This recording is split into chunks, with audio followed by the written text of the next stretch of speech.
السلام علیکم ورحمۃ اللہ وبرکاتہ۔ الحمد للہ وکفی وسلام علی عبادہ الذین اصطفی، اما بعد فاعوذ باللہ من الشیطان الرجیم، بسم اللہ الرحمن الرحیم۔ وَأَنزَلَ الَّذِينَ ظَاهَرُوهُم مِّنْ أَهْلِ الْكِتَابِ مِنْ صَيَاصِيهِمْ وَقَذَفَ فِي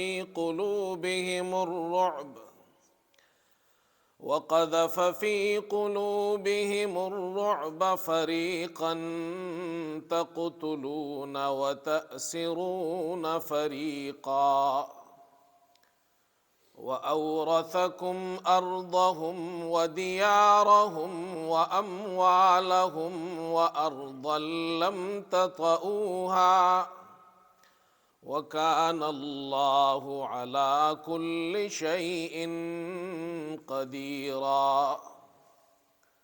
صدق اللہ مولانا العظیم۔ بزرگان محترم اور برادران عزیز، گزشتہ جمعہ آپ حضرات کے سامنے غزوہ خندق کو بیان کیا گیا تھا، اور غزوہ خندق کے بعد غزوہ بنی قریظہ پیش آیا جو آج بیان کیا جائے گا۔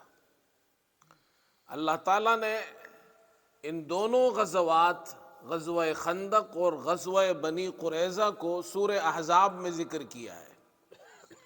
غزوہ خندق کو غزوہ احزاب بھی کہتے ہیں، گزشتہ جمعہ میں نے تفصیل سے عرض کیا تھا۔ اس سورت کے دوسرے رکوع میں غزوہ احزاب کا ذکر ہے، غزوہ خندق کا، اور تیسرے رکوع کی جو آیت کریمہ میں نے آپ کے سامنے پڑھی ہے، یہ غزوہ بنی قریظہ کا ذکر ہے اس میں۔ تو یہ دونوں غزوات یکے بعد دیگرے واقع ہوئے ہیں، ایک دوسرے کے بعد آئے ہیں، اس لیے قرآن میں بھی اللہ تعالیٰ نے ایک سورت میں ان کو ذکر کیا ہے۔ سن 5 ہجری میں غزوہ خندق کے بعد غزوہ بنی قریظہ پیش آیا، اور یہ گزشتہ جمعہ ایک بات عرض کی تھی میں نے، حضرت صلی اللہ علیہ وسلم کے حوالے سے ایک وظیفہ بیان کیا تھا، بعض دوستوں نے اس بارے میں استفسار کیا ہے تو میں دوبارہ عرض کر دیتا ہوں۔ غزوہ خندق میں حضرت صلی اللہ علیہ وسلم اور صحابہ اکرام خندق کھود رہے تھے۔ جو دشمن آئے تھے باہر سے مدینے پر حملہ کرنے کے لیے، تو آپ صلی اللہ علیہ وسلم نے حضرت سلمان فارسی رضی اللہ عنہ کے مشورے سے صحابہ اکرام کو خندق کھودنے کا حکم دیا، خود بھی آپ خندق کھود رہے تھے ان کے ساتھ۔ تو اس درمیان میں ایک بڑی چٹان نمودار ہوئی، حضرت سلمان فارسی رضی اللہ عنہ اور جو آپ کے ساتھی آپ کے ساتھ اس جگہ پر موجود تھے، وہ چٹان توڑنے کی بڑی کوشش کی انہوں نے، لیکن وہ چٹان ٹوٹ نہیں رہی تھی۔ حضرت صلی اللہ علیہ وسلم کی خدمت اقدس میں حاضر ہوئے اور آ کر ماجرا عرض کیا۔ آپ صلی اللہ علیہ وسلم خود وہاں تشریف لائے، خندق میں اترے، اور آپ صلی اللہ علیہ وسلم نے اپنے ہاتھ مبارک سے اس چٹان کو توڑا۔ پہلی ضرب جب لگائی آپ نے تو آپ نے یہ آیت کریمہ پڑھی، وَتَمَّتْ كَلِمَةُ رَبِّكَ صِدْقًا وَعَدْلًا لَا مُبَدِّلَ لِكَلِمَاتِهِ وَهُوَ السَّمِيعُ الْعَلِيمُ۔ یہ سورہ انعام کی آیت ہے، سورہ انعام اور آیت نمبر 115۔ جب آپ نے پہلی ضرب لگائی اور یہ آیت کریمہ پڑھی تو وہ چٹان کا 1/3 حصہ ٹوٹ گیا۔ پھر آپ نے دوسری ضرب لگائی اور یہی آیت کریمہ پڑھی تو اس چٹان کا 1 اور 3/4 حصہ وہ کٹ گیا، اور پھر تیسری ضرب لگائی اور یہی آیت کریمہ پڑھی اور پوری چٹان ٹوٹ گئی، ریزہ ریزہ ہو گئی۔ یہ اللہ تعالیٰ نے دکھایا اس وقت۔ تو علماء نے اس بارے میں یہ لکھا ہے کہ اگر کوئی مشکل پیش آ جائے، بڑی مشکل ہو، جیسے یہ مشکل پیش آئے، تو اس کے حل کے لیے یہ نسخہ ہے، قرآنی نسخہ ہے۔ یہ آیت کریمہ سورہ انعام کی آیت نمبر 115، اگر اس کو پڑھیں گے اللہ تعالیٰ بڑی سی بڑی مشکل کو حل فرما دے گا۔ بہرحال غزوہ خندق سے حضرت صلی اللہ علیہ وسلم واپس ہوئے۔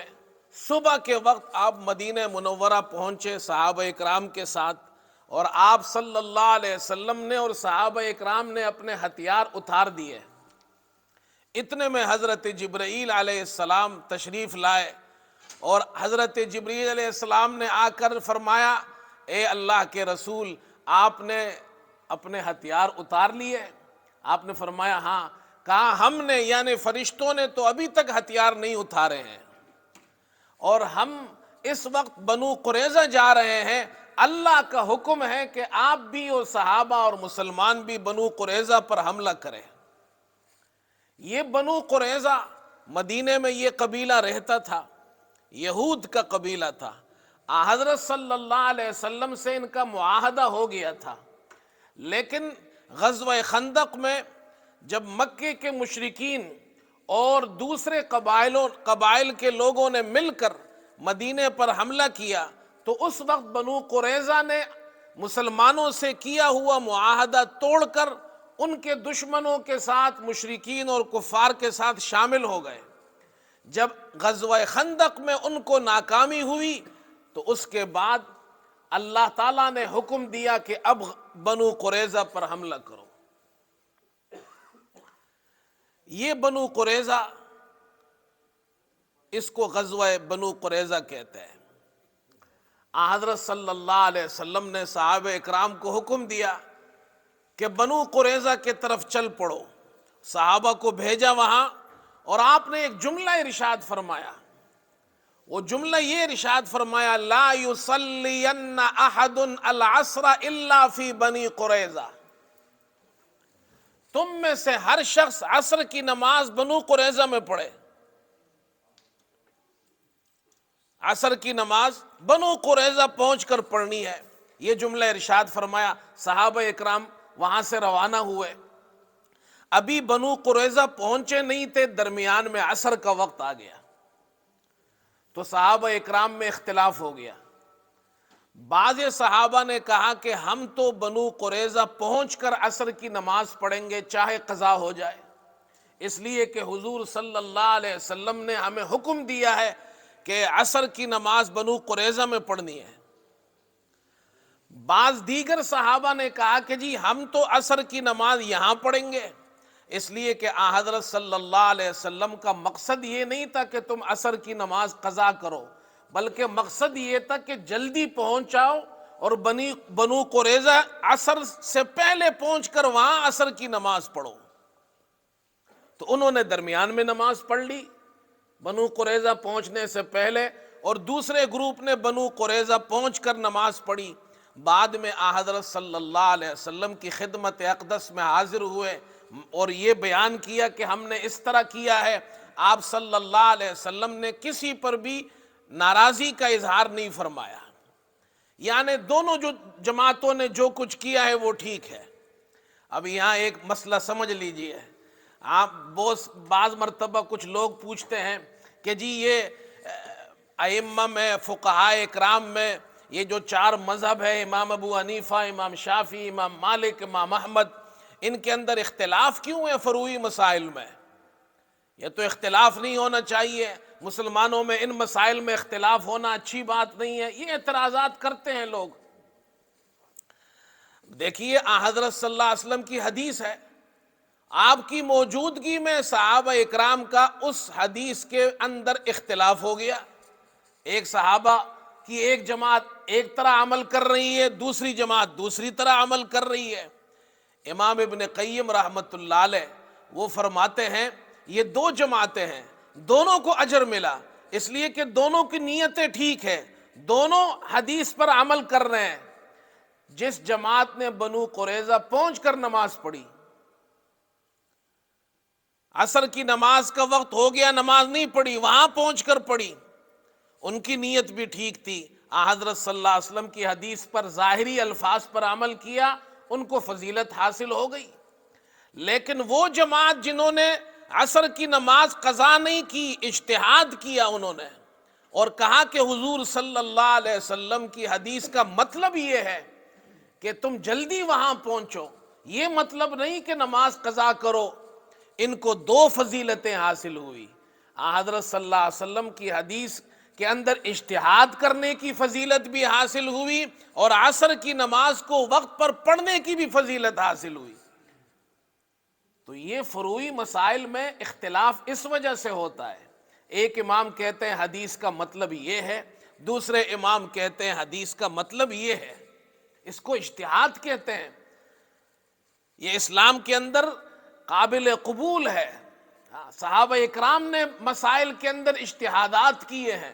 آپ صلی اللہ علیہ وسلم کی وفات کے بعد بہت سے مسائل پیدا ہوئے، نئے مسائل، صحابہ نے اجتہاد کیا.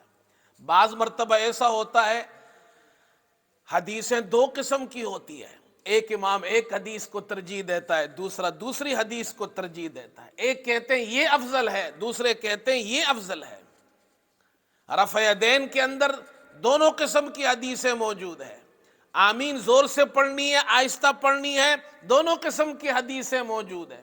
زیادہ تر فروعی مسائل کے اندر افضلیت کا اختلاف ہوتا ہے، کون سا عمل افضل ہے.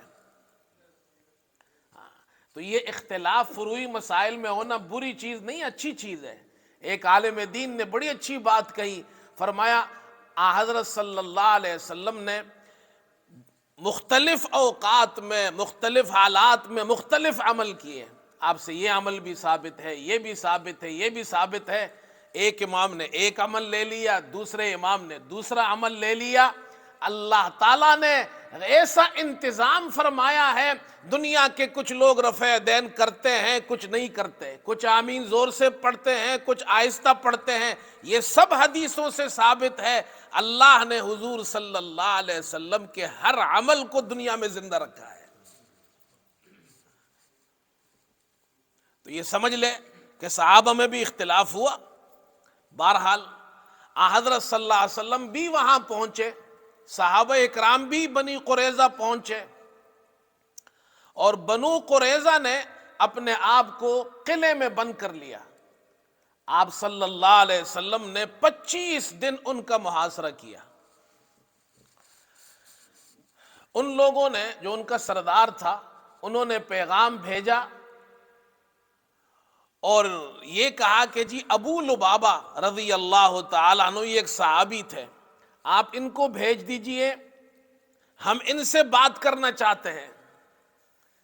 ابو لبابہ کے پہلے بنو قریظہ کے ساتھ تعلقات تھے، تو وہ ان کو جانتے تھے کہ وہ ہمارے حلیف رہے ہیں، ہمارے ان کے ساتھ تعلقات ہیں، تو ہمارے کچھ کام آ جائیں گے.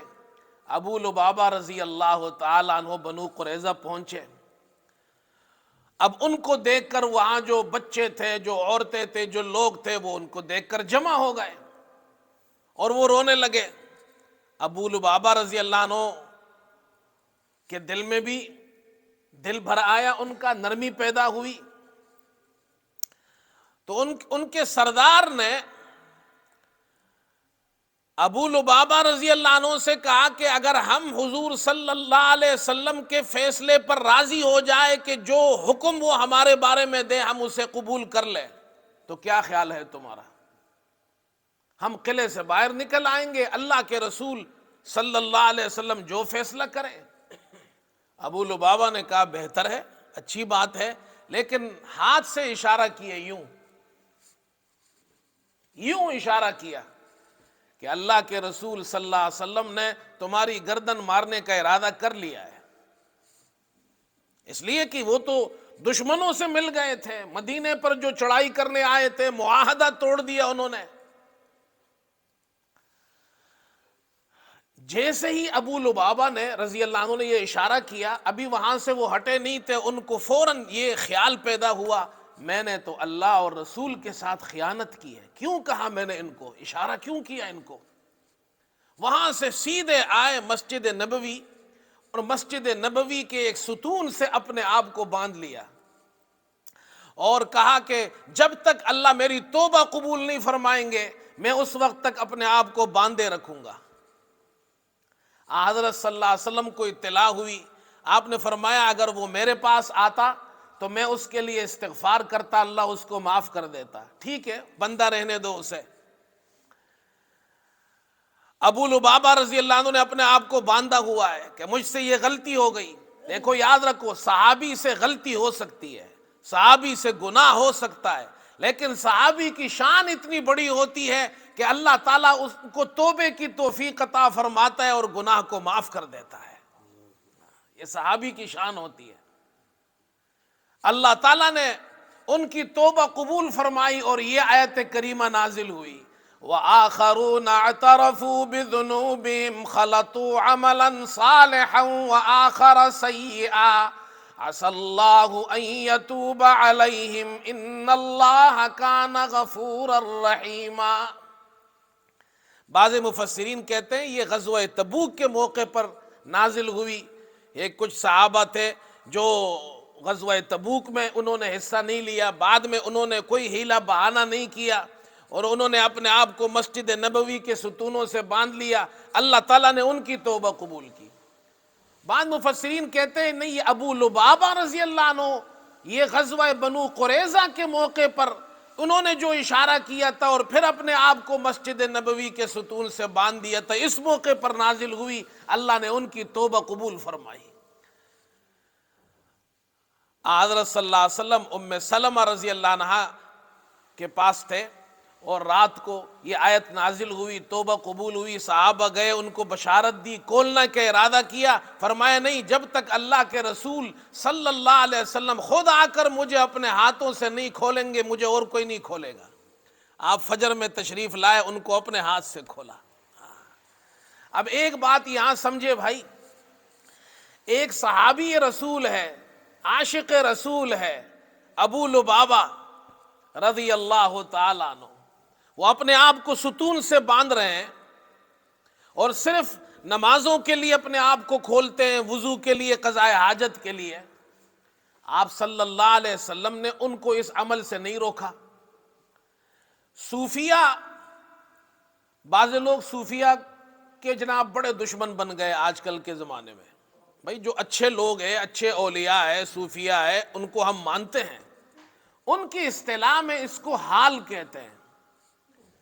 جوش محبت میں, بعض مرتبہ جوش محبت میں, اور صحابہ تو اللہ کے رسول صلی اللہ علیہ وسلم کے عاشق تھے, جوش محبت میں وہ ایسا کام کر جاتے ہیں کہ اس کو پھر صوفیہ حال کہتے ہیں کہ اس پر حال آ گیا. اس لیے ابو لبابہ رضی اللہ عنہ جوش محبت میں کہ میں نے یہ کیا عمل کر دیا, اللہ کے رسول صلی اللہ علیہ وسلم کی بات ان کو بتا دی اور ہاتھ سے اشارہ کیا, تو انہوں نے اپنے آپ کو ستون سے باندھ لیا. اس کو حال کہتے ہیں, ان پر حال آ گیا. اور اللہ کے رسول صلی اللہ علیہ وسلم نے بھی ان کو منع نہیں کیا. اگر یہ ان کا عمل ناجائز ہوتا تو اللہ کے رسول صلی اللہ علیہ وسلم ان کو روکتے. اور حال بھی ایسا آیا کہ ستون سے اپنے آپ کو باندھے ہوئے ہیں اور نمازوں کی قضا نہیں کرتے ہیں, نماز پڑھ رہے ہیں, وضو کر رہے ہیں. تو بھائی جو صوفیہ کہتے جی ہم پر حال آ گیا, پھر نمازیں ہی نہیں پڑھتے ہیں, وہ حال غلط ہے. صوفیہ پر, اولیاء پر حال آتا ہے, لیکن پھر وہ نمازوں کا اہتمام کرتے ہیں, اپنے آپ کو پاک صاف رکھتے ہیں. تو بہرحال یہ ضمن میں یہ بات بھی میں نے عرض کر دی کہ صوفیہ کے یہاں حال اس کو کہتے ہیں. اس کی ایک مثال میں نے آپ کو یہ بیان کی ہے. تو اس لیے ان چیزوں کا انکار نہیں کرنا چاہیے. یہ جوش محبت میں یہ چیزیں پیدا ہوتی ہے. بھائی محبت کے بھی کچھ تقاضے ہوتے ہیں نا, اور پھر وہ غیر اختیاری طور پر اس قسم کے افعال صادر ہوتے ہیں. اب جو انکار کرتے ہیں تو ان بیچاروں کو محبت کا پتہ ہی نہیں ہے. اللہ کے رسول صلی اللہ علیہ وسلم سے کیسی محبت ہوتی ہے, اللہ سے کیسی محبت ہوتی ہے. بہرحال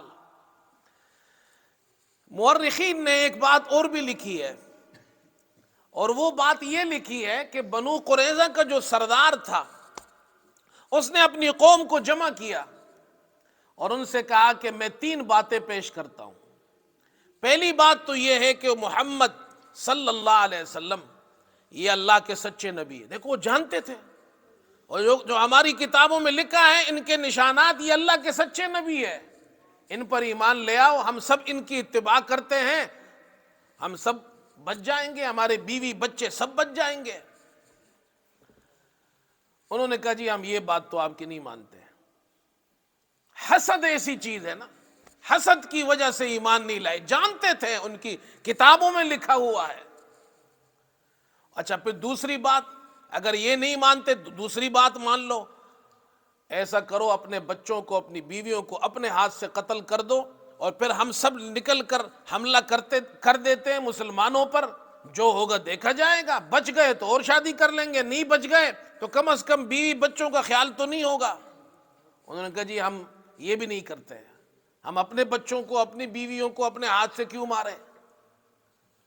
انہوں نے کہا بھائی تیسرا کام، اگر یہ نہیں مانتے تو تیسرا کام کرو، آج ہفتے کی رات ہے، ہفتے کا دن یہود کی یہاں بڑا محترم دن ہوتا ہے، اس وقت وہ حملہ نہیں کرتے، کسی پر جنگ نہیں کرتے، ہم آج کی رات میں مسلمان یہ سمجھیں گے ہمارا ہفتے کا دن ہے، ہم اچانک حملہ کر دیں گے۔ انہوں نے کہا جی ہم یہ بات بھی نہیں مانتے ہیں، اس لیے کہ ہمارے جو باپ دادا پہلے گزرے ہیں انہوں نے ایک مرتبہ ہفتے کے دن کی بے حرمتی کی تھی تو اللہ نے ان کو بندر اور سور بنا دیا تھا، جانتے سب کچھ تھے وہ، ہم یہ کام بھی نہیں کرتے۔ خیر وہ قلعے کے اندر بند ہے، قبیلہ اوس کے سردار ہے، یہ جو قبیلہ اوس ہے انہوں نے آ کر حضور صلی اللہ علیہ وسلم سے یہ التماس کی، اس لیے کہ قبیلہ اوس اس مسلمان ہونے سے پہلے ان کے اور بنو قریظہ کے تعلقات تھے، ایک دوسرے کے حلیف تھے یہ۔ انہوں نے کہا اللہ کے رسول آپ نے بنو نذیر کو شہر بدر کیا تھا، ان کے ساتھ بھی یہی معاملہ کریں۔ آپ نے فرمایا کیا یہ بہتر نہیں کہ حضرت سعد وہ اس کا فیصلہ فرمائے، وہ تو اوس کے سردار ہے۔ انہوں نے کہا جی اچھی بات ہے۔ حضرت سعد رضی اللہ تعالی عنہ ان کو غزوہ خندق میں ایک زخم آیا تھا، آپ صلی اللہ علیہ وسلم نے ان کے لیے مسجد نبوی وہیں پر خیمہ لگایا تاکہ آپ ان کے پاس عیادت کے لیے تشریف لے جایا کریں۔ آپ نے فرمایا ان کو بلاؤ، وہ تشریف لائے، خچر پر تشریف لائے، بنو قریظہ پہنچے۔ جب وہاں پہنچے تو آپ نے صحابہ سے فرمایا قوموا الی سیدکم، اپنے سردار کے احترام میں کھڑے ہو جاؤ۔ اللہ اکبر، یہ حضرت سعد ہے رضی اللہ تعالی عنہ۔ علماء فرماتے ہیں ایک تو وہ بیمار تھے تو آپ نے فرمایا کھڑے ہو جاؤ ان کو اتارنے کے لیے، اور بعض علماء فرماتے ہیں مطلب یہ ان کے احترام میں کھڑے ہو جاؤ، بڑا آدمی آئے، اس لیڈر ہو، قوم کا سردار ہو، بزرگ ہو، اللہ والا ہو، عالم دین ہو، استاد ہو، ٹیچر ہو، اس کے لیے کھڑے ہو جاؤ احترام میں۔ وہ آئے، حاضر خدمت ہوئے، آپ صلی اللہ علیہ وسلم نے فرمایا فیصلہ کرو۔ اب حضرت سعد فیصلہ کر رہے ہیں، اللہ اکبر، حضور صلی اللہ علیہ وسلم اپنے ایک صحابی سے فیصلہ فرما رہے ہیں۔ حضرت سعد نے فرمایا ان کے جو مرد ہیں، چونکہ یہ لوگ معاہدہ توڑ چکے ہیں، مسلمانوں کے خلاف جو قریش تھے اور جو دیگر قبائل تھے ان کے ساتھ شامل ہوئے تھے، مردوں کو تو قتل کر دیا جائے، عورتوں بچوں کو قید کر لیا جائے، اسیر ان کو قیدی بنا لیا جائے، غلام بنا لیا جائے، اور ان کے مال اور اسباب لے لیے جائے۔ آپ صلی اللہ علیہ وسلم نے جب یہ فیصلہ سنا حضرت سعد کی زبانی، فرمایا اے سعد تم نے اللہ کے حکم کے مطابق فیصلہ کیا ہے، صحیح فیصلہ کیا ہے۔ اور علماء فرماتے ہیں حضرت سعد نے جو فیصلہ کیا یہی فیصلہ تورات کے اندر بھی موجود ہے۔ تورات میں بھی اللہ تعالیٰ نے موسیٰ علیہ السلام کو یہ حکم دیا کہ اگر تم کسی شہر پر حملہ کرو، وہاں کے لوگ اگر صلح کر لے تو صلح کر لو، وہ تمہارے ماتحت ہوں گے، باج گزار ہوں گے، لیکن اگر وہ صلح نہ کرے، تم سے جنگ کرے اور تم ان پر قابو پالو، تو قابو پانے کے بعد ان کے مردوں کو قتل کرو، عورتوں کو اور بچوں کو غلام بنا لو اور ان کا مال و اسباب لے لو۔ یہی 3 باتیں تورات میں موجود ہے۔ حضرت سعد رضی اللہ عنہ نے یہ فیصلہ کیا اور حضرت صلی اللہ علیہ وسلم نے ان کے فیصلے پر ہی عمل کیا۔ حضرت سعد رضی اللہ عنہ وہ صحابی ہے کہ جن کو خندق کے اندر زخم لگا تھا، چوٹ آئی تھی، تو انہوں نے اللہ سے دعا کی، اے اللہ تو جانتا ہے کہ میرے نزدیک سب سے محبوب چیز یہ ہے کہ میں ان لوگوں سے جہاد کرتا رہوں جو تیرے محبوب صلی اللہ علیہ وسلم کے دشمن ہیں، جو اسلام کے دشمن ہیں۔ اے اللہ، اگر قریش کے ساتھ ہماری جنگ ابھی باقی ہے، ختم نہیں ہوئی، تو اے اللہ مجھے زندہ رکھ، مجھے موت مت دینا، اور اگر آج کے بعد پھر قریش سے ہماری جنگ نہیں ہونی ہے، وہ مغلوب ہو گئے، یعنی ہماری ان کے ساتھ جنگ نہیں ہوگی، تو اے اللہ میرے اس زخم سے پھر یہ خون جاری کر دے اور مجھے شہادت کا مرتبہ عطا فرما۔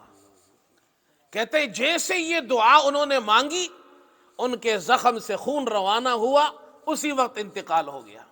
آپ صلی اللہ علیہ وسلم تشریف لائے، یہ آپ کے پیارے صحابی ہیں، حضور صلی اللہ علیہ وسلم کو اپنا ایک ایک صحابی وہ پیارا تھا، آپ اپنے ایک ایک صحابی سے محبت کرتے تھے، اور حضرت سعد تو وہ صحابی تھے جن سے آپ صلی اللہ علیہ وسلم بہت زیادہ محبت کرتے تھے۔ انہوں نے تو بڑی قربانیاں دی تھی۔ بدر کے موقع پر صحابہ اکرام سے آپ صلی اللہ علیہ وسلم مشورہ لے رہے ہیں، ابو بکر رضی اللہ عنہ جانثاری کھڑے ہوئے، جانثاری اپنی پیش کی، تقریر کی، حضرت عمر رضی اللہ عنہ نے تقریر کی۔ آپ نے فرمایا، مجھے آپ صلی اللہ علیہ وسلم بار بار فرما رہے ہیں کہ لوگوں سے فرما رہے ہیں کہ بھائی مشورہ دو، مجھے مشورہ دو۔ حضرت سعد سمجھ گئے، فرمایا اللہ کے رسول آپ کا اشارہ میری طرف ہے؟ فرمایا ہاں۔ حضرت سعد کھڑے ہوئے، اللہ اکبر، کیسے صحابی تھے، قوم کے سردار ہیں، اور یہ مسلمان کیسے ہوئے تھے؟ آپ صلی اللہ علیہ وسلم نے مصعب بن عمیر کو، عبداللہ ابن ام مکتوم کو، جو سب سے پہلے 2 ٹیچر مدینے آئے تھے، ان میں سے مصعب ابن عمیر کے ہاتھ پر حضرت سعد مشرف بہ اسلام ہوئے تھے۔ یہ ہے ان ٹیچروں کا کمال۔ بہرحال حضرت صلی اللہ علیہ وسلم نے بدر میں مشورہ مانگا تو کھڑے ہو گئے، فرمایا اللہ کے رسول آپ اگر ہمیں سمندر میں کود جانے کا حکم دے تو ہم سمندر میں کودنے کے لیے بھی تیار ہیں۔ اللہ کے رسول ہمارا یہ مال ہے، جو آپ لینا چاہے لے لیں، جو چھوڑنا چاہے چھوڑ دیں ہمارے لیے، جو آپ ہم سے لیں گے وہ ہمیں زیادہ پسندیدہ ہے بنسبت اس کے جو آپ ہمارے لیے چھوڑیں گے۔ آپ صلی اللہ علیہ وسلم بہت خوش ہوئے حضرت سعد کی اس تقریر سے۔ حضرت سعد کا انتقال ہوا، آپ صلی اللہ علیہ وسلم تشریف لائے جنازے کے لیے، آپ نے ارشاد فرمایا حضرت سعد وہ صحابی ہے جن کے انتقال پر آج ان کا جنازہ ہو رہا ہے، آسمان سے 70,000 فرشتے حضرت سعد کے جنازے میں شرکت کے لیے اللہ نے بھیجے ہیں۔ 70,000 فرشتے نازل ہوئے، لیکن نیک اعمال تو اوپر جاتے ہیں نا، فرشتے بھی دیکھتے ہیں۔ فرشتوں میں حضرت سعد کا اتنی شہرت تھی، اتنا مقام تھا، 70,000 فرشتے ان کے جنازے میں شرکت کے لیے آئے۔ آپ نے فرمایا حضرت سعد وہ صحابی ہے آج ان کا انتقال ہوا، ان کی موت پر اور ان کے انتقال پر اللہ کا عرش بھی ہل گیا ہے۔ واحد صحابی ہے جن کے انتقال پر اللہ کا عرش ہلا ہے، اتنا بڑا صحابی جن کے انتقال پر اللہ کا عرش ہل جاتا ہے۔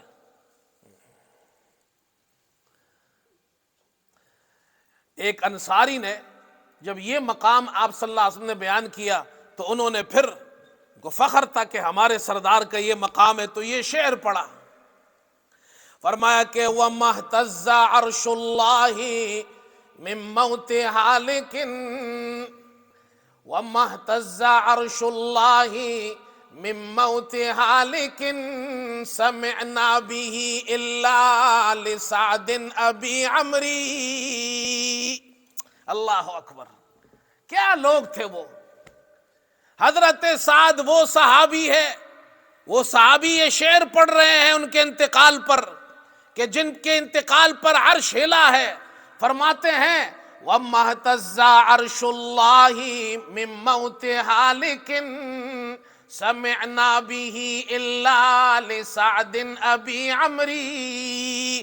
ہم نے حضرت سعد کے علاوہ کسی اور کی موت پر یہ نہیں سنا ہے کہ ان کی موت پر اللہ کا عرش ہلا ہو. یہ وہ صحابی تھے، اللہ تعالیٰ نے ان سے یہ فیصلہ کروایا.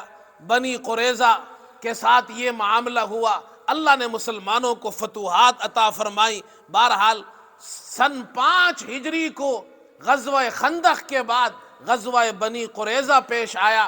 اللہ تعالیٰ نے یہ فتح عطا فرمائی، اور اس کا ذکر قرآن پاک میں پھر اللہ نے یوں فرمایا، وہ جو آیت میں نے شروع میں پڑھی تھی، فرمایا وَأَنزَلَ الَّذِينَ ظَاهَرُوهُم مِّنْ أَهْلِ الْكِتَابِ مِنْ صَيَاصِيهِمْ وَقَذَفَ فِي قُلُوبِهِمُ الرُّعْبَ فَرِيقًا تَقْتُلُونَ وَتَأْسِرُونَ فَرِيقًا وَأَوْرَثَكُمْ أَرْضَهُمْ وَدِيَارَهُمْ وَأَمْوَالَهُمْ وَأَرْضًا لَّمْ تَطَئُوهَا وَكَانَ اللَّهُ عَلَى كُلِّ شَيْءٍ قَدِيرًا. یہ قلعوں میں اپنے آپ کو جا کر انہوں نے بند کر لیا تھا. اللہ تعالیٰ فرماتے ہیں کہ اللہ نے ان اہل کتاب کو جنہوں نے قریش کی مدد کی تھی ان کو قلعے سے باہر نکال کر اتار دیا، قلعوں سے نیچے اتارا. ان کے دلوں میں اللہ نے رعب ڈال دیا مسلمانوں کا، اور پھر مسلمانوں سے فرمایا ان کے ایک فریق کو تو تم قتل کرتے ہو اور ایک فریق کو قیدی بنا لیتے ہو، اور اللہ نے تمہیں ان کے مال، ان کے شہروں اور ان کے زمینوں کا وارث بنا دیا. مال بھی اللہ نے تمہیں دے دیے، ان کا شہر بھی دے دیا، ان کی زمینیں بھی دے دی.